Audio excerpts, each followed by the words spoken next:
Hola, mi nombre es Isis Montserrat Palomino Morales, estudio en la Universidad Vizcaya de las Américas y ahora estoy haciendo un proyecto de Derecho Civil 1. Mi maestra es la maestra Teresa y pues ahorita vamos a ver varios conceptos de unos temas muy importantes que a continuación los vamos a ver. La propiedad es una doctrina que se define como el derecho real por excelencia que se da al titular o el poder político más alto y completo sobre un bien. Entonces, no es simplemente tener algo, sino que es la facultad de tener o legítimamente de usar la cosa, de disfrutarla o también lo más importante que es disponer de las cosas de manera absoluta o donarla o transformarla o demolerla, o sea, bajo los límites que se establezcan ante la ley. O sea, se puede hacer lo que tú quieras, pero bajo condiciones, ¿no? Entonces vamos a ver sobre la posesión. La posesión, por otro lado, sería como la situación de hecho que el derecho protege de la descendencia social, que consiste en tener un poder material y efectivo sobre un bien, que actúa sobre el ánimo, sobre un dueño legítimo, que también pues es importante entender que la ley protege al poseedor para mantener la paz social, otorgándole prestaciones legales, así como cuando se presume quien posee un bien es el propietario, mientras que no se demuestre lo contrario en un juicio. Y el concepto de servidumbre. Entonces vamos a ver que la servidumbre es un derecho leal de goce que se establece sobre un inmueble ajeno, que técnicamente es un gravamen real que se impone sobre un predio llamado sirviente, ¿no? Para beneficio de otro predio de distintos dueños, denominados como dominante. Y pues también no es un beneficio, sino que es una carga que se adhiere al terreno para permitir que, por ejemplo, se dé el paso de personas o el flujo de agua, mejorando la utilidad de la propiedad de la que se está beneficiando, pues, Y pues bueno, la diferencia de propiedad y posesión sería como que se radique en el título frente al hecho, que se da como la propiedad de un hecho de que se respalda sobre un título legal que permite la disposición total de un bien, del bien. Entonces la posesión es el poder de hecho de facto, que un ejemplo podría ser pues una casa rentada, ¿no? Que sigue siendo el propietario de la otra persona, pero pues el inquilino es quien tiene la posesión material, ¿no? de la cosa. Y pues uno tiene el derecho a la cosa y el otro tiene el derecho a la cosa bajo su control. Entonces estamos viendo sobre la posesión en detalle. Ahora vamos a ver el concepto de buena fe y mala fe.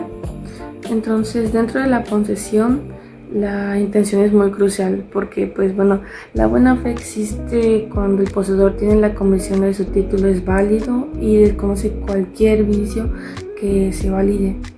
En cambio, bueno, la mala fe también ocurre cuando la persona sabe perfectamente que no tiene derecho sobre el bien o que entró en posesión de forma irregular o que no se puede dar.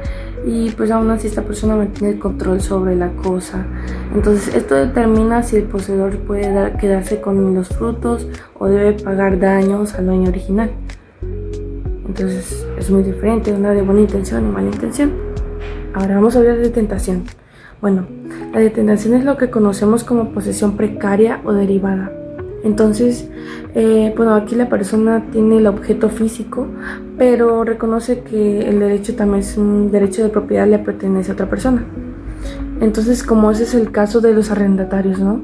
O depositarios, porque pues ellos tienen el control material, pero carecen del ánimo del dueño.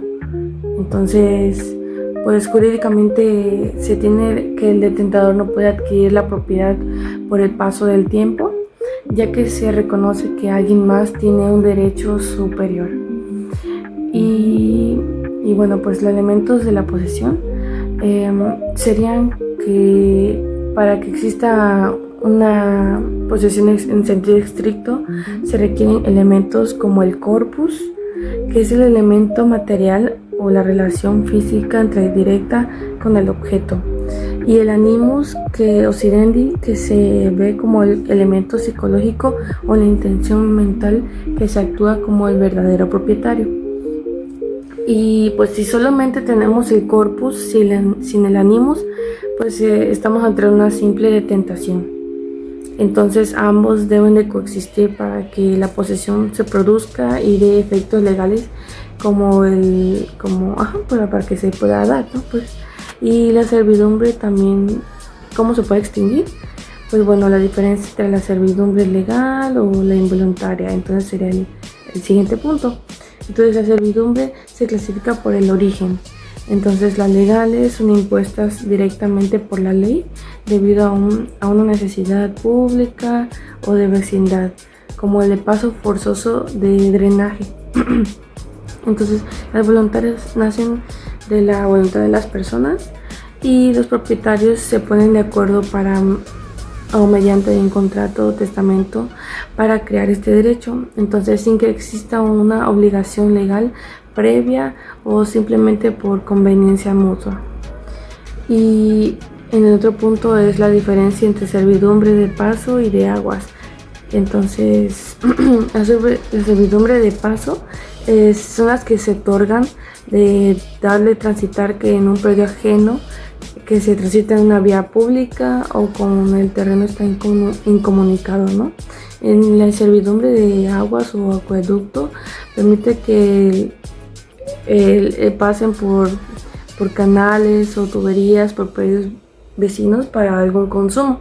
Entonces, mientras la primera se enfoca en la utilidad, la segunda es vital para la explotación agrícola o industria del terreno.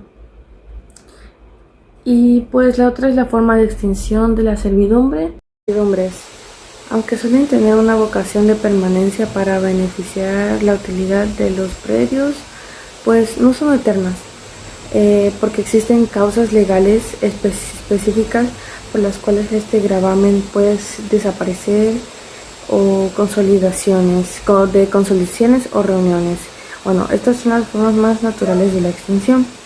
Ocurre cuando la propiedad de ambos predios, el sirviente o el dominante, se consideran en una sola persona. Entonces, jurídicamente nadie puede tener una servidumbre sobre su propia cosa.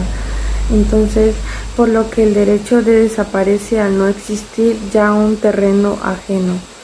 Entonces, no uso o prescripción legal negativa. En el derecho castiga el desinterés. Entonces, si el dueño del predio dominante deja de ejercer el derecho de servidumbre durante el tiempo que se marcó en la ley, que generalmente el derecho se extingue por prescripción, es decir, se prende la facultad de uso o por no haberla aprovechado en determinado tiempo o décadas. Entonces, renuncia, se basa en la autonomía de la voluntad. Entonces el propietario el propietario del predio dominante puede decidir si voluntariamente dejar de gozar de la servidumbre, y para que esta renuncia tenga validez frente a terceros debe realizarse de manera formal por escrito. Entonces también está por imposibilidad o por inscripción. Entonces el estado de los poderes puede cambiar de tal manera que ya no es físicamente posible usar la servidumbre. O por ejemplo, si un terreno se destruye o se altera de forma permanente, pues por algún fenómeno natural, o la servidumbre pierde su objeto y pues por lo tanto pues ya no puede ser, pues deja de existir y pues ya no es como una servidumbre en sí, de manera natural que se puede dar este tipo de cosas. Entonces estas son pues los tipos de servidumbre, de la extinción de la servidumbre, que pues puede estar en esta lista. Bueno, diferentes formas de adquisición. Entonces, la propiedad puede adquirir diversas maneras para hacerlo, ¿no? Por contrato, como compraventas o sucesiones, herencias, prescripción, por ocupación o de bienes sin dueños, adjudicaciones judiciales o por accesión, ¿no? Cada método tiene sus propias reglas o pasos para garantizar que la transición sea legal y segura. Entonces, vamos, el siguiente punto es la diferencia entre siembra, plantación y edificación.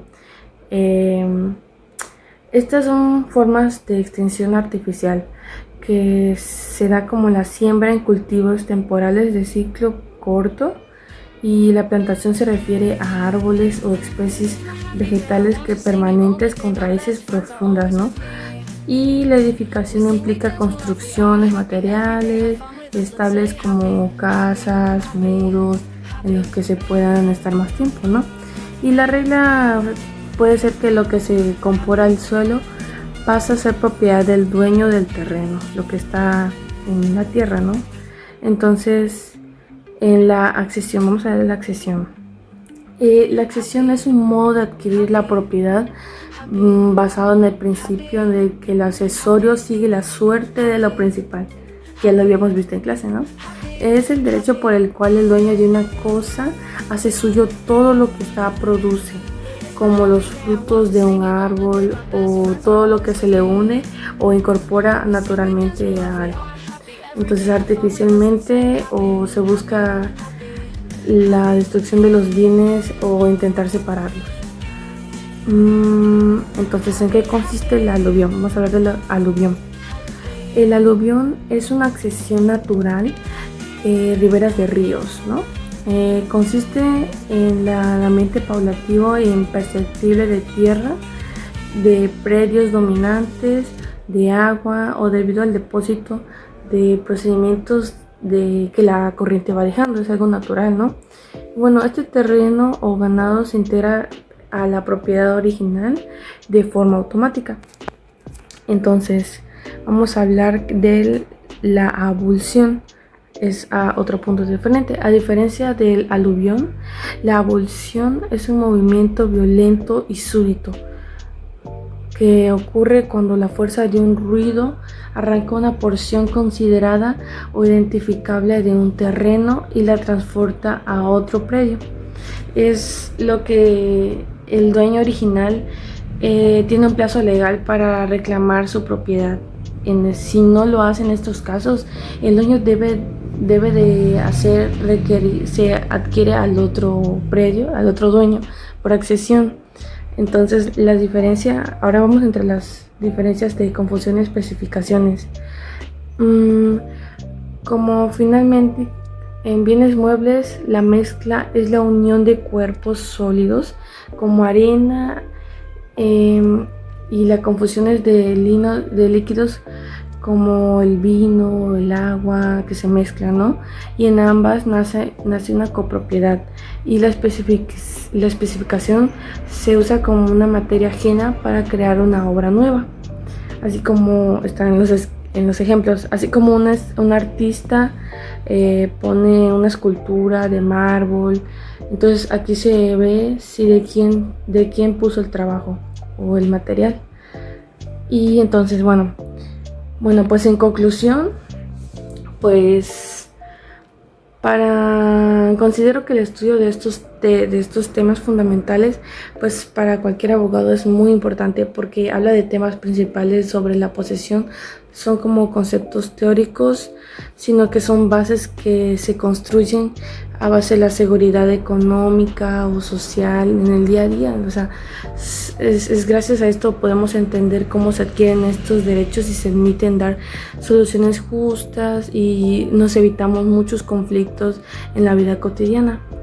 También pues es que todos estos temas son muy importantes sobre la accesión, o sea, todos estos temas pues tarde o temprano los tenemos que ver, y como abogados es un tema muy importante que se debe de dar y tomar importancia. Entonces pues este ha sido pues el final de toda esta información. Espero que haya sido una buena información hasta ahorita, y pues bueno, pues concluyo con información